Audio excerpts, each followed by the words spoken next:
rin. Ako po, ako. Tingnan mo. Ano natin? Yung nangyari po kasi sa akin, aksidente parang 2 taon na, no? Nung una po, nung sariwa ko yung aksidente, etong pa ako, left leg. Parang yung pakiramdam ko yung kapag pinaputok mo na hindi pumutok.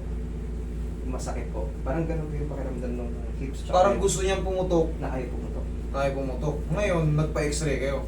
May x-ray po po Oo, dati. okay. Okay naman po, normal. Kaya sa Normal. Ikaw ba, normal?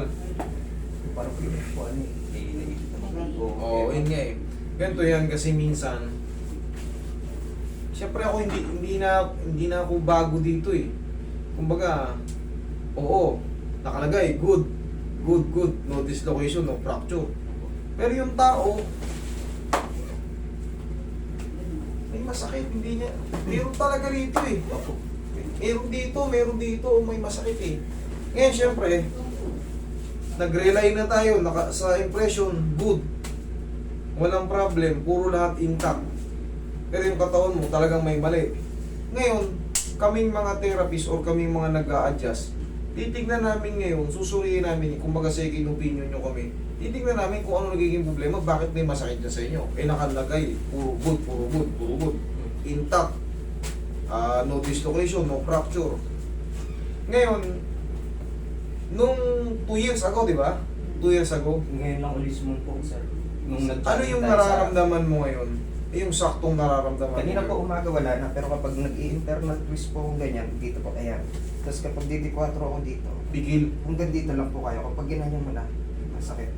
Oo. Pero pag dito, ayan, kahit Sa ibababa? Okay. Sige. 2 years naman na, malamang nakapag-heal na yun kung sakaling nagkaroon ng chip fracture or sana naman walang fracture. Baka mild na lang, mild dislocation, hindi na nakikita. Hindi na kasi minsan kinukonsider na dislocation. Kahit sa mga shoulder eh.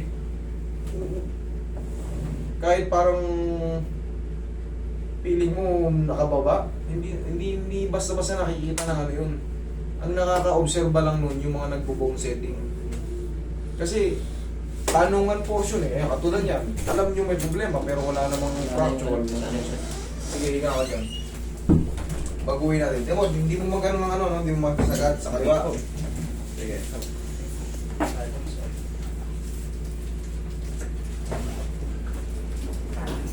Mga ilang araw na sumusumpong o ilang buwan na? Ano po, nakaraan linggo po, nung sumumpong uli siya, nung nag-jogging kami mag-asawa. Tapos kada akbang ko nun, may pressure na. Hirap na po talaga.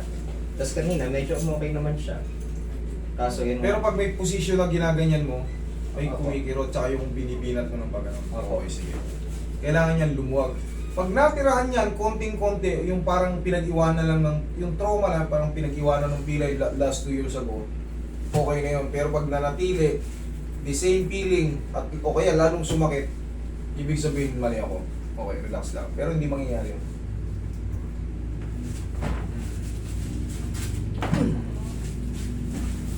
Nangyayari yun.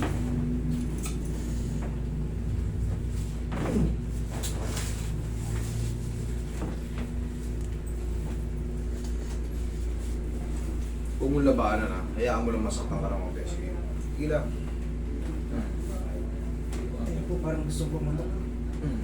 Yun nga eh. Huwag mo lang labanan.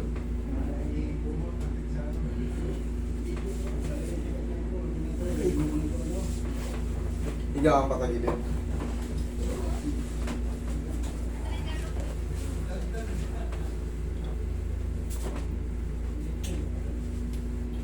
Gets ko na yung sinasabi mo yung talagang gusto mong Opo, parang matanggal yung sakit.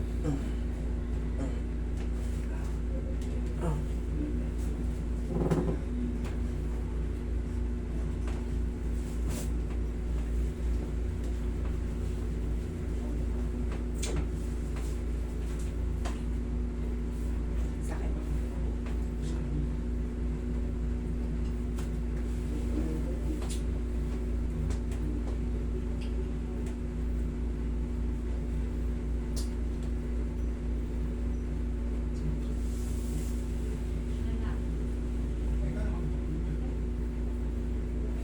Niyaya ka idol.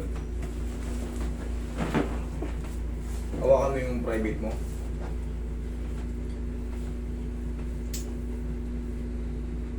Tsaka parang may lumalagot ako siya sa kapag pinaganyan ko. Sa kanya lang sa kaliwa. Pero kanan wala. Na-scratch na yung cartilage nun. Sige, diretso ka.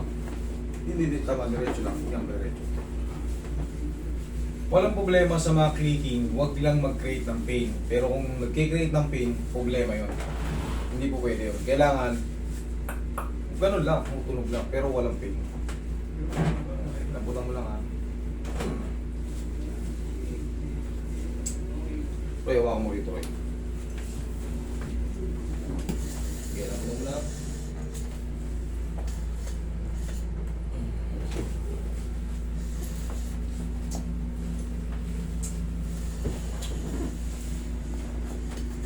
Okay, tapakan naman.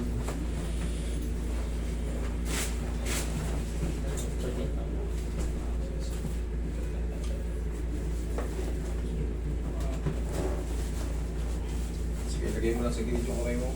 Kamay, lagay sa gilid. Yan. Relax na. Ayun. Yari na yan. Yari na yan. Balance lang natin.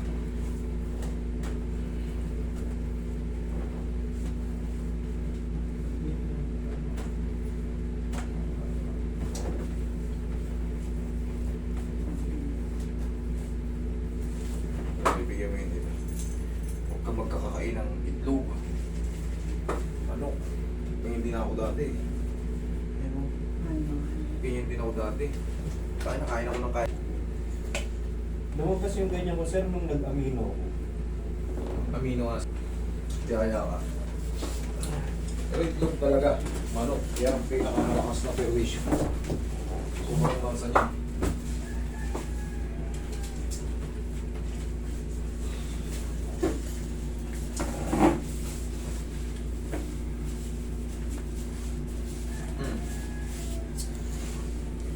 Medyo okay na siya.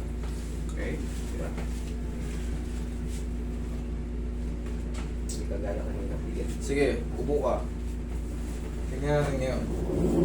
Sabi ko nga sa inyo, bago tayo nagsimula, pag meron pang naiwan yung parang pinaka-trauma na lang, oo, tayo. Okay na yun, pero pag lalo sumakit, o yan, okay na, mas mababa. Mas mababa na siya. Mas mababa, okay na yan. Yan na yun. O kabila, baka hindi nag-balance. Ayan. Okay na. Ngayon, idol, ang pinaka-stretching yan, parang tutuhurin mo yung hangin. Kapit ka sa ganito. Kabila. Ano yan eh? Nagulat yung nayanig. Siyempre, ang laking joint niyan. Kahit hindi ka madisgrasya, nangyayari yan. Minsan yung maling hakbang. Yung parang gusto mo lumagutok, parang nagkulang yung Ganun step na. ko ah. Oo, ganun. Parang may alam mo yung parang may naiiritang litid na gusto mong parang matanggal eh. Pag pinipilit mo gano'n, sumasakit. Kaya gusto mo nakapag-ganon lang. Pinaka-the best niyan, gaganituin mo yan. Oh. Pilitin mo, o kaya, upo ka rito. Nakahiga ka. Nakahiga ka. Kahit pahatak mo na sa mismo, lamputan mo lang. Sarili mo din dito. Mayayanig yan, tapos ganyanin mo na yung sarili mo. O kaya, pag nakaupo, ganito. 1, 2, 3. Hindi patay, sir, yung ginagawa kayo. Gaya mo, oh. Oo. Oo, mas pwede nang laliman eh. Oo. Oo nga, di ba? Kasi Okay. transit, ganyan lang yan. Eh. Nagkamali nga ng ano yan, kulang. Kaya ngayon, ang exercise mo yan, tuhurin mo yung muna yung hangin. Yan. Hanggang lumambot siya na lumambot, sir. Ayun na. Okay?